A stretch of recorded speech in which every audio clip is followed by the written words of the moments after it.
बिस्मिल्लाहिर्रहमानिर्रहीम। Discover original के मुअज़्ज़ज़ नाज़रीन, अस्सलामु अलैकुम। दरवाज़ा खुलते ही दो सिक्योरिटी गार्ड सामने आ गए। उनकी खुद का राइफलें बड़े जारियाना अंदाज में हमारी तरफ उठी हुई थी। सोचने का मौका इसलिए मिल गया कि लिफ्ट का गेट आहिस्ता आहिस्ता खुलता है। मैंने नाजू को इशारा किया और पलक झपकने में एक पर मैंने हाथ डाल दिया और दूसरे पर नाजो ने। एक झटके में वो अंदर आए और तेजी से गुजर के सामने वाली दीवार से टकरा गए। मैंने फिर 4 नंबर का बटन दबा दिया। चुनाचे दरवाज़ा बंद हो रहा था। मैं और नाजो एक साथ पलटे और गार्ड अभी संभले भी ना थे कि हमने उन्हें मुहावरे के मुताबिक आड़े हाथों लिया। आड़ी हथीली के एक कारी वार ने जो उनकी कनपटी पर पड़ा था उन्हें सारे फ़राइज़ के एहसास से बेनियाज कर दिया।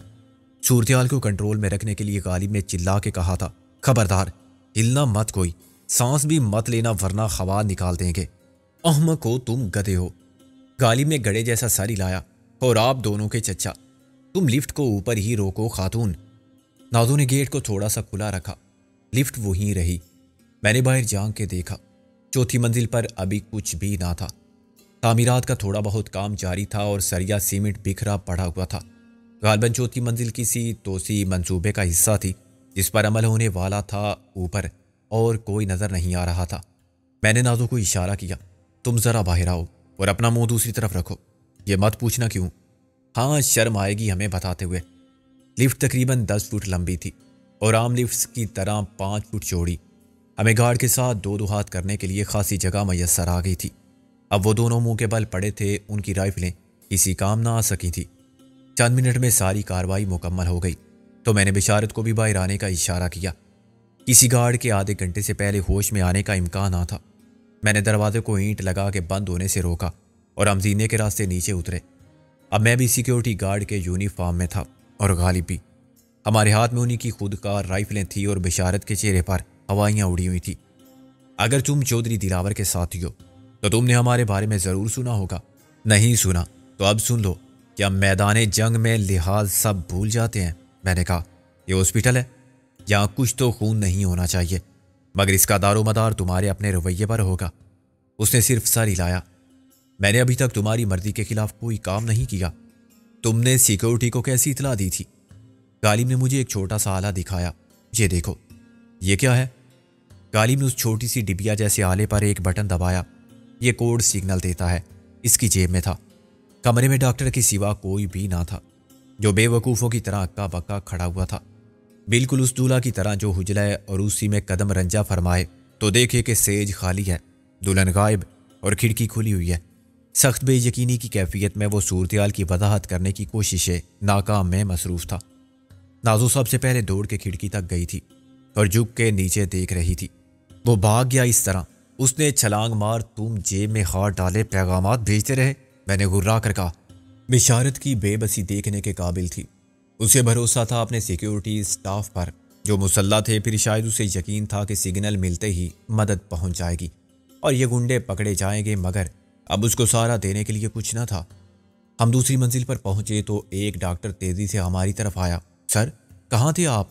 मैंने कहा, सर ऊपर गए थे कुछ हिदायत देने के लिए। डॉक्टर ने मेरी सूरत पर गौर नहीं किया। सर, वो रूम नंबर 202, क्या हुआ है 202 में? बिशारत परेशान नजर आने लगा। वो कोमा में है, कुछ देर पहले ठीक था वो। क्या कह रहे हो? बिशारत बोला। हम मोतिया के ऑपरेशन करते हैं, जब मरीज बिल्कुल सेहतमंद हो तब दाखिल करते हैं। मैंने नरमी से कहा, खुद चल के देख लें सर। डॉक्टर आगे चलने लगा। मैं और गालिब एक कदम पीछे रहे। किसी ने कोई गलत दवा तो नहीं दे दी थी? क्या तो आप जानते हैं सर, सिस्टम में ऐसी गलती की कोई गुंजाइश नहीं है, डॉक्टर ने कहा। दाईं तरफ मुड़ते ही उसने दूसरे कमरे का दरवाज़ा खोला और अंदर चला गया। बिशारत ने मेरी तरफ देखा। तुम ठहर जाओ जहाँ। गालिब ने नफ़ी में सर हिलाया। आपकी हिफाजत के लिए। ये डिसिप्लिन नहीं है यहाँ का। सिक्योरिटी वाले किसी मरीज के कमरे में नहीं जाते। ये खातून तो जा सकती हैं, हम बाहर इंतज़ार करेंगे, गालिब ने कहा और अपना रिवाल्वर नाजो को थमा दिया। इस रिवाल्वर के बगैर भी ये कत्ल कर सकती है, डबल मर्डर, निगाह नाज से और खाली हाथ से। बिशारत अंदर चला गया। नाजो उसके साथ कमरे में दाखिल हुई। फिर मैंने उसके चिल्लाने की आवाज़ सुनी।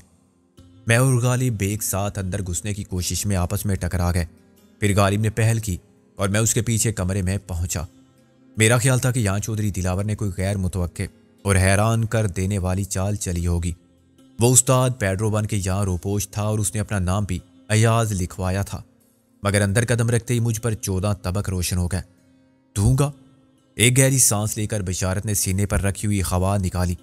तुम क्या समझते हो, बच के निकल जाओगे? मैंने 32 की नुमाइश की। चचा, ऐसे ही समझते हैं हम।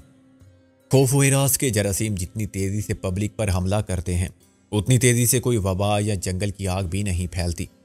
चंद मिनट में भगदड़ मच गई और भीड़ चाल में लोगों ने वजह जाने बगैर अपनी अपनी गाड़ियों की तरफ दौड़ना शुरू कर दिया। कुछ गाड़ियों को भी भूल गए और हॉस्पिटल से निकल भागे। कारें निकालने वालों ने उजरत में एक दूसरे से गाड़ियां टकरा के अपना भी नुकसान किया, लेकिन सबसे ज्यादा नुकसान मुझे हुआ। मैंने बाहर आते ही चौधरी दिलावर को देख लिया था। वो पूरी रफ्तार से भाग रहा था।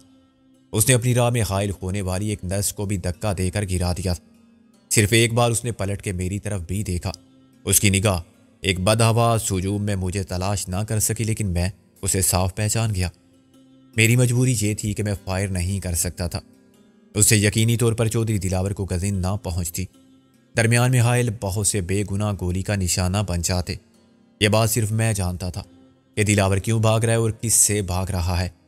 बाकी भागने वाले सब के साथ भाग रहे थे और खुद को खतरे में महसूस करके भाग रहे थे, हालांकि खतरे का वजूद भी नहीं था। दिलावर को मैंने पहली बार यूं फरार होते देखा था।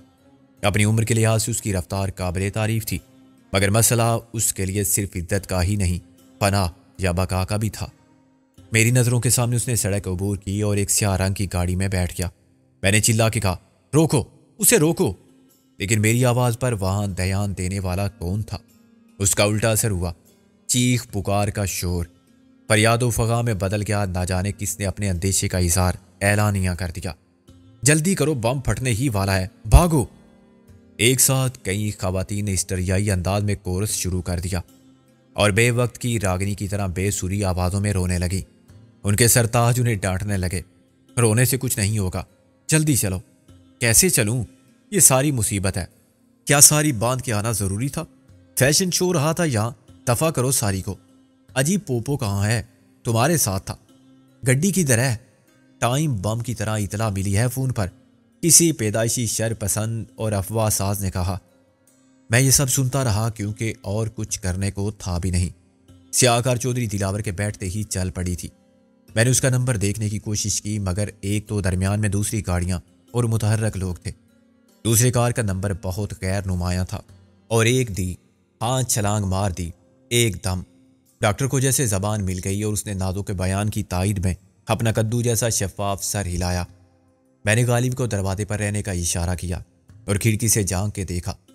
बिशारतैन खिड़की के नीचे सीमेंट टाइल से बने हुए 3 फुट चौड़े रास्ते पर उल्टा पड़ा हुआ था। टाइलों के बीच में कच्ची जमीन की 1 इंच चौड़ी पट्टी घास के लिए छोड़ी गई थी। ऊपर से ये टाइल सब्ज किनारों वाले चौकोर खाने लगते थे। बिशारत सर के बल गिरा था। उसका सर ऐसे फटा था कि खून के छींटे टाइलों पर और दूर तक गए थे। मैंने नाजों की तरफ वदाहत तलब नजरों से देखा। ये कैसे हो गया? बस अचानक ही हुआ। कमरे में दाखिल होते ही उसने खिड़की की तरफ दौड़ लगाई। रिवाल्वर होता मेरे पास तो मैं पीछे से शूट कर देती। मैं तो सोच भी नहीं सकती थी कि वो ऐसी अहमकाना हरकत कर सकता है। मैंने चिल्ला के इसे रोका, लेकिन इतनी देर में वो खिड़की पर चढ़ के कूद चुका था। मैंने कहा, यह सब अभी तुम्हारे जहन में ताज़ा है। वो खिड़की पर चढ़ा और फिर उसने छलांग मारी या वो सर के बल लुढ़क गया। उसने छलांग लगाई थी, बिल्कुल सीधी, हाँ, जैसे कोई जान बचाने के लिए कूदता है। फिर ये सर के बल कैसे गिरा? मैंने शर्लॉक होम्स की तरह सवाल किए। 2 मंजिलों का फासला इतना तो नहीं था कि वो कलाबाजी खाता। ये तफ्तीश आप करें, इसका ताल्लुक शोबा सुराग रसानी से है। मैं तो सिर्फ चशमदीद गवाह हूँ।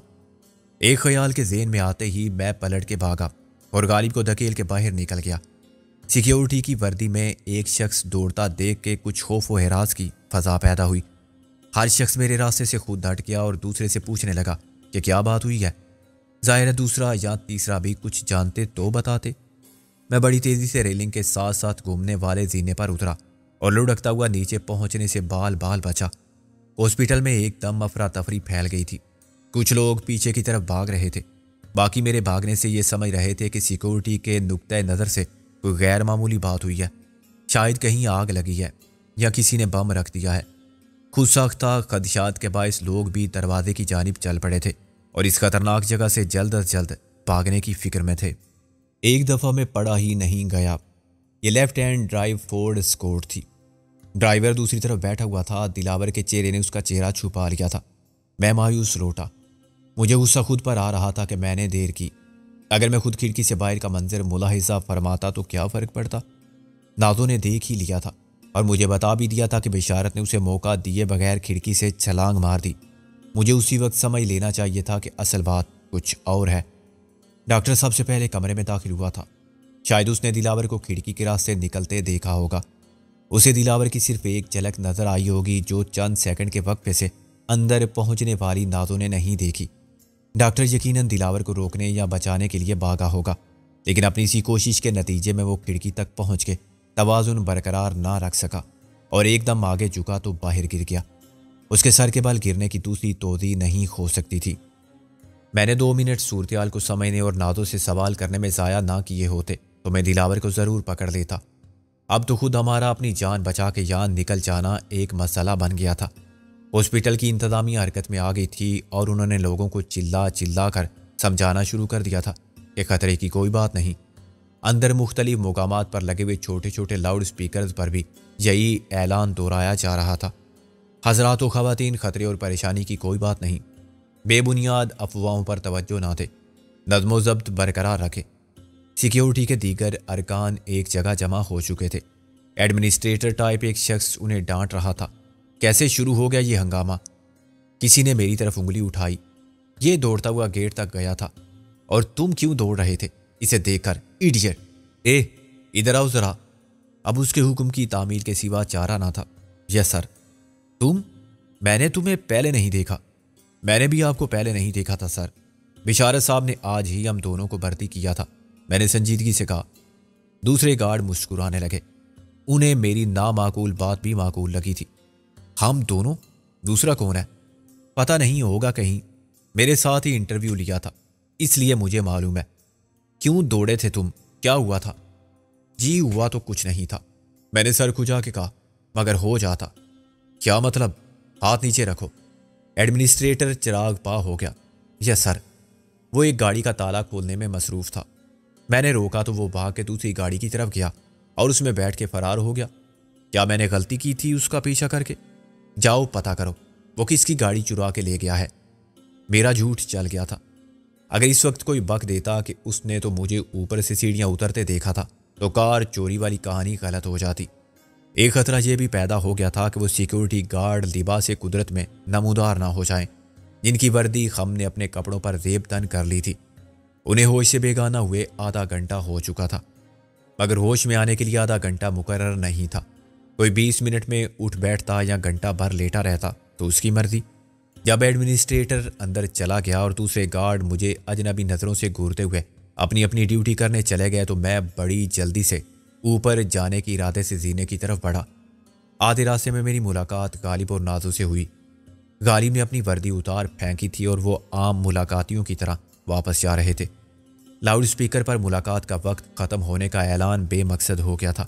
मुलाकाती ही नहीं, बहुत से मरीज भी भाग गए थे। खुद मैंने एक शख्स को दानी आंख पर पट्टी बांधे हॉस्पिटल के लिबास में फरार होते देखा था। तुम चलो सीधे बाहर, मैंने रुके बगैर कहा। टैक्सी में बैठो। गालिब ने कहा, तुम क्या चौथी मंजिल से बराह रास्त टैक्सी पर कूदोगे? पूरे एतमाद से मैं चौथी मंजिल तक गया। किसी भी सिक्योरिटी गार्ड को कहीं भी जाने से कौन रोक सकता था? मैंने ऊपर फंसी हुई लिफ्ट में झांका। उसके दोनों दरवाज़ों को एक ईंट ने आपस में मिलने से रोक रखा था। इस दर्द में से मुझे गार्ड तो लंबे पड़े नजर नहीं आए क्योंकि अंदर अंधेरा हो गया था, मगर मैंने एक एक कराने की आवाज़ सुनी। अम्मा मैं कहाँ हूँ? जाहिर है वो होश में आ रहा था और बहुत जल्द उसे एहसास होने वाला था कि बहुत पहले माँ ने उसे इसी हालत में जन्म ज़रूर दिया था, मगर इस वक्त वो आगोश मादर से बहुत दूर था। मैं जीने के रास्ते इत्मीनान से वापस आया और गेट की तरफ बढ़ा। उस वक्त तक लान खाली हो चुका था। पार्किंग एरिया में सिर्फ डॉक्टरों की गाड़ियां रह गई थीं, मगर डॉक्टर और इंतजामिया के जिम्मेदार अरकान हॉस्पिटल के मालिक की वफात हसरत पर इज़ारे तशवीश करने के लिए पिछले हिस्से में जमा थे। गालबन अब तक वो मैंने कहा, पहले जंगल का बादशाह था, अब चिड़ियाघर का बादशाह है। उसे क्या आम घोड़ों गधों के साथ रखा जाता? वीआईपी वार्ड में था वो। उससे भगदड़ मच गई। हालांकि वो बिल्ली से ज़्यादा डरपोक था और फौरन ही अंदर लौट गया था। मैंने कहा, मगर लोग भी तो चूहे हैं। बाकी रास्ते हमारे ड्राइवर से कोई बात नहीं हुई। पता नहीं वो मेरी बात से मुतमईन हो गया था या बुरा मान के खामोश था। घर से कुछ फासले पर उतरकर मैंने कहा, मिर्जा जी, अब इन 2 राइफलों का क्या करें? कारिम ने कहा, एक दाएं कंधे पर उठा लो, दूसरी बाएं पर। यार मुझे ये वर्दी भी उतारनी है फौरन। जहां सबके सामने? नाजो घबरा गई। और क्या मीनारे पाकिस्तान पर चढ़ के उतारूं? मैंने कहा, इस लिबास में जाऊंगा तो मालिक मकान क्या समझेगा? कह देना वो नौकरी छोड़ दी। तहफ़्फ़ुज़े हैवानात के महकमे में मुलाजिम हो गया हूँ। अब तुम और यहाँ रहने वाले सब महफूज हो। गालिब बोला। मैंने कहा, अच्छा तुम चलो, राबिया है घर में। और तुम क्या कश्मीर फतह करने जा रहे हो? गालिब ने कहा, बिल्कुल, मैं अभी गया और अभी आया। मैंने कहा, मुझे बस ख्याल नहीं आया, वरना कश्मीर तो कब का मिल जाता। गालिब और नादो आगे बढ़ गए तो मैंने एक गोशे में जहां पेशाब करने वालों के खिलाफ खासी इश्तियाल अंगेज बातें लिखी हुई थी, एक राइफल का मैगजीन खाली किया और राइफल को कूड़े में डाल के छुपा दिया।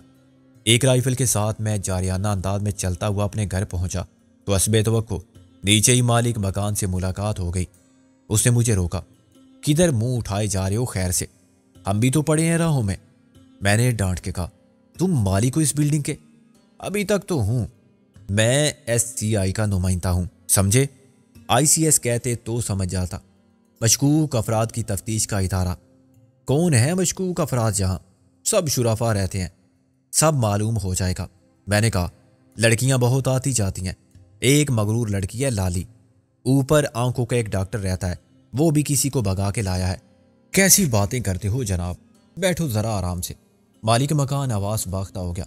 दरअसल दुश्मन बहुत है मेरे, मुझे भी उन्हीं में शामिल समझो। मैंने कहा और ऊपर चल पड़ा। देखो खबरदार कोई बाहर ना जाने पाए। मालिक मकान ने बड़ी मुश्किल से सर हिलाया। जा मेरे बोला कि पै गया रोला। अपने कमरे में पहुंच के मैंने ये बात बताई तो राबिया खफा हुई। बाकी सब हंसे। क्यों ख्वाह मुखा पीछे पड़ गए हो इस शरीफ आदमी के? शरीफ आदमी? इसका तो बाप भी शरीफ नहीं होगा। मैंने वर्दी उतारते हुए कहा, ये लो संभाल के रखो। दाश्ता आयद बकार यानी दाश्ता कार में आती है। गालिब ने तर्जमा किया। अब दिलावर के मसले पर बहस शुरू हुई। मैंने बताया कि वो किस तरह फरार हुआ था। यार मैंने कभी उसे यूं भागते नहीं देखा था, वो बिल्कुल चोरों की तरह भागा था। सोचो जरा, दिलावर जैसा बंदा और ऐसे फरार हो। सोचने की बात तो ये है कि तुम क्या सोचते रहे और मैं क्या करता। दौड़ के उसे पकड़ नहीं सकता था। करीब भी जाता तो वो फायर कर देता। मैं गोली चलाता तो मारा जाता कोई और। हर शख्स इधर से उधर भाग रहा था। नादो बोली, वो कमरे से कैसे निकल भागा? वो भी खिड़की के रास्ते? ये तुमसे किसने कहा कि वो खिड़की के रास्ते निकला था? मैंने कहा, मेरी अकल ने। बिशारत उसके पीछे लपका होगा। नादो ने मेरी बात काट दी। उसने दिलावर को निकलते देखा होगा, वो आगे था। गालिब ने कहा, अगर ये बात थी तो फिर ये बताओ दिलावर कैसे आराम से उतर गया?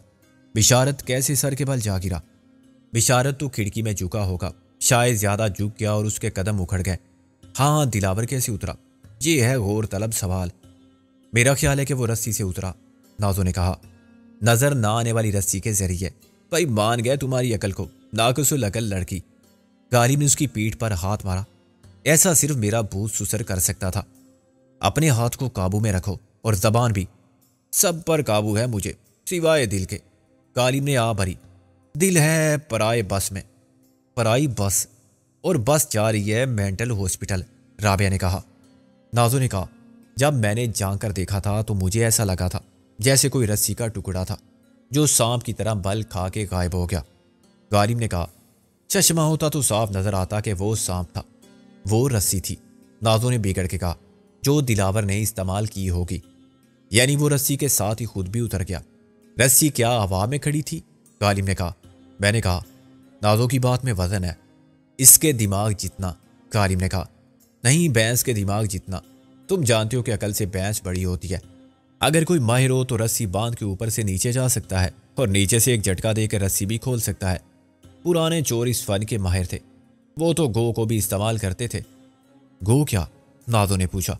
मैंने कहा, नेवले के कबीले का एक जानवर होता है, कदरे छोटा। सुना है वो दीवार पर अपने पंजे गाड़ देता था। और उसकी दुम से रस्सी बांध के चोर नीचे उतरते थे। जाते वक्त गो को साथ ले जाते थे। इतनी मजबूत तो शायद हाथी की दुम भी नहीं होती। गालिब ने सर खुजाया। राबिया ने कहा, रस्सी बांधने और खोलने वाली बात अलबत्ता समझ में आती है। क्या पता दिलावर इसमें महारत रखता हो, वो हर फन मोला है। गालिब ने कहा, चलो तुम्हारी नाजों का दिल रखने के लिए मान लेते हैं। तुम्हारी नाजों? राबिया हंसने लगी। चलो तुम्हारा दिल रखने के लिए कहता हूं, मेरी नाजो। गालिब ने कहा। नाजो ने बरहमी से कहा, किसी की नहीं है नाजो, फजूल बातों में उलझ गए हैं सब। कोई ये नहीं सोचता कि आखिर दिलावर को ऐन वक्त में फरार होने की क्या जरूरत थी। वो पहले भी तो निकल सकता था, और अगर उसे देर से पता चला था कि हिफाजती इंतजामात के बावजूद हम मंदिर पहुंच चुके हैं, तो ये इतला उसको कैसे मिली? लूश है। गालिब ने फिर शाबाशी के अंदाज में उसकी कमर पर दप मारी। तुम पर 1000 बार आफरीन, भूत का बच्ची। गालिब के बच्चे, नाजो ने चिल्ला के कहा। कमर तोड़ दी। सनम, सुनते हैं तेरी भी कमर है। कहाँ है? किस तरफ को है? किधर है? गालिब ने सर को इधर उधर घुमा के शेर पड़ा। मैंने कहा, मिर्जा, तुम्हारे जासूसों ने तो ये बताया था कि चौधरी दिलावर जख्मी होकर यहाँ आया। बेटे की गोली लग गई थी उसे। ये तो बिल्कुल गलत है। तुम दिलावर को दौड़ता हुआ देखते तो खुद मान लेते। तुम्हारे जासूस की ये इतला भी ठीक नहीं कि यहाँ पेड्रो का अपेंडिक्स का ऑपरेशन दिखाया गया है। ये आंखों का हॉस्पिटल है। जैसे साफी वैसे उनके जासूस। नाजो ने कहा, जासूस गलत नहीं कहते, ये आंखों का हॉस्पिटल था। अब तोसी के बाद इसको आई क्लिनिक एंड जनरल हॉस्पिटल कर दिया गया है। बस बोर्ड अभी नहीं लगा है। टांग में गोली लगने की बात दिलावर ने खुद ही फैलाई होगी। जासूस क्या करें? वो जासूसी छोड़ दें, कव्वे अंकाएं। नाजो ने फिर उसे छेड़ा। सिर्फ कव्वे क्यों, भूत ना अंकाएं? मुझे बहुत परेशान करते हैं। गालिब ने कहा, सब बामाल की सजा है कि ख्वाब में भी भूत नजर आते हैं। नाजो बोली, ख्वाब में तो भूतनी होती है। बाप ने बेलगाम छोड़ दिया है। राबिया ने नाजो को डांटा। तुम्हें भी चैन नहीं आता छेड़खानी के बगैर। अच्छा आप पूछें, इसने भूतनी किसे कहा है? नाजो बोली, तुम्हें कहा है और किसे? कर लो जो करना है। गालिब ने चिल्ला के कहा, भूत की बच्ची,